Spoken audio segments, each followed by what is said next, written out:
I think I was kind of like born just to do it though, because my parents had 3 other kids. They don't really care about music like that. You know what I'm saying? So it's like 1 out of 4, I guess, maybe in that statistic. But the way I see it, I don't know. I think musicians are born. I really do believe that. I just think I was just gonna do music regardless if my parents were what they did. You know what I'm saying? I mean, they fed it. You know what I'm saying? They just encouraged it, and that's probably a good thing too, that they encouraged me as a child to do it. You know, because a lot of people probably could be talented at something, but if they don't get the encouragement at home to do it, they probably fall off from it. You know. But back home, my pops fed me rap music. My mom let me listen to whatever I wanted to listen to. You know, they would buy me little equipment to record with and make my little tapes and stuff I wanted to do. You know, so they encouraged what I was doing. My favorite projects that I listened to growing up, it was like Illmatic, and then, you know, I had like Dizzy Rascal Boy in the corner, and when I listened to those albums, it was like they put me right in the middle of their city, so I always wanted to be able to do that with my music. So it's the scene, you know, it's the place where all these stories happen for me, you know what I'm saying? So yeah, it's real important to me in that sense, because that's who made me who I am, you know? When I was coming up, it was expensive to make music. You had to buy a $1,500 beat machine. You had to pay $100 an hour to go to the studio. Now kids can just pick up a $300 software and, you know, record a project with GarageBand, you know, and be able to, you know, express their creativity in that way, you know, and hone their skills, you know. So yeah, it's tight. 31 years old, so I done been through all I deserve. Came up off the porch straight, serving off the kisser. Long time ago, I don't do that shit no more. This the last time I'ma tell you, wanna hear it? Here it goes. It was me and Baby James, with an arms to our name. Rolling up to what a dime, same close from yesterday. Had a smoker running gas on, paid his ass in stone. When I noise came in, way head on the roof and smoke bomb. Fuck with wet bitches, head from them huckers. Lost the sack, but I got back, cause the dice game was hitting. It was me and Carbo, breaking day in a lot.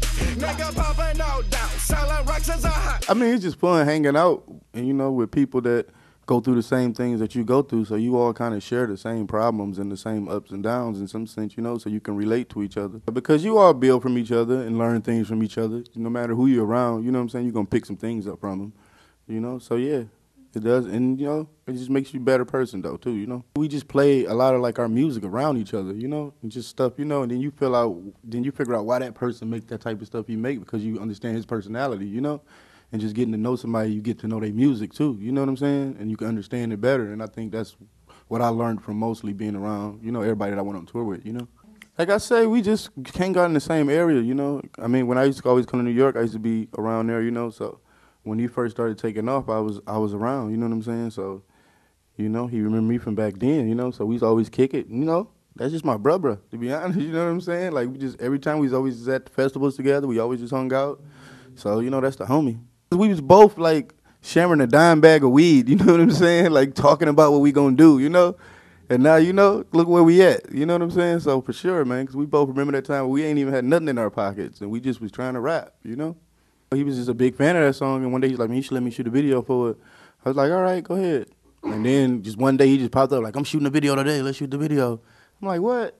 And then, you know, he shot the video. So then it came out tight. So, you know, Rocky, you know, he know what he want to do. He can, you know, he good at that type of stuff, you know. He just bought some candles, and we got some weed and some pizzas and shot a video. Everybody that was in the video was just people that was hanging around at the store at the time, and that's just how it was. Dope song, dope song, dope song, dope song, dope song, dope song, dope song, dope song, dope song, dope song, dope song, dope song.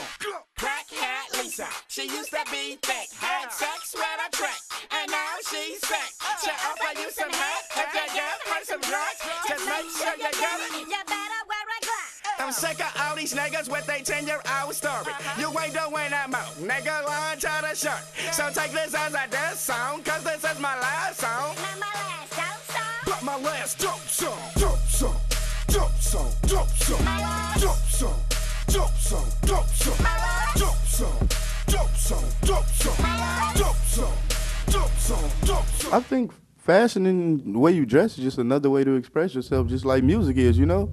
Sometimes that might not, you know, coincide with each other, you know, but at the end of the day, man, I feel like whatever feels to make you look good, you know what I'm saying, give you confidence and self-esteem, then rock with that, you know what I'm saying? So that's how I go. At the end of the day, it's all about music, you know? So, I mean, I don't know.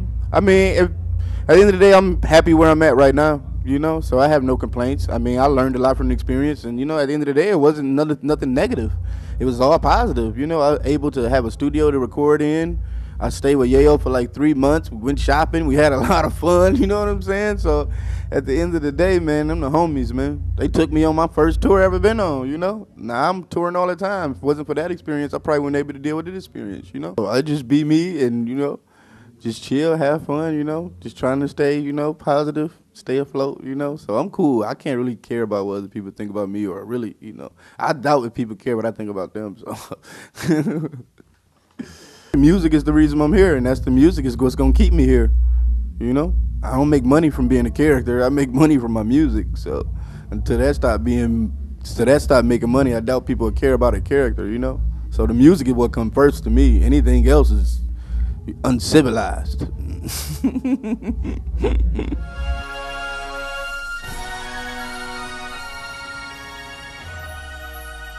I don't know. I think I'm kind of too old to be a freshman.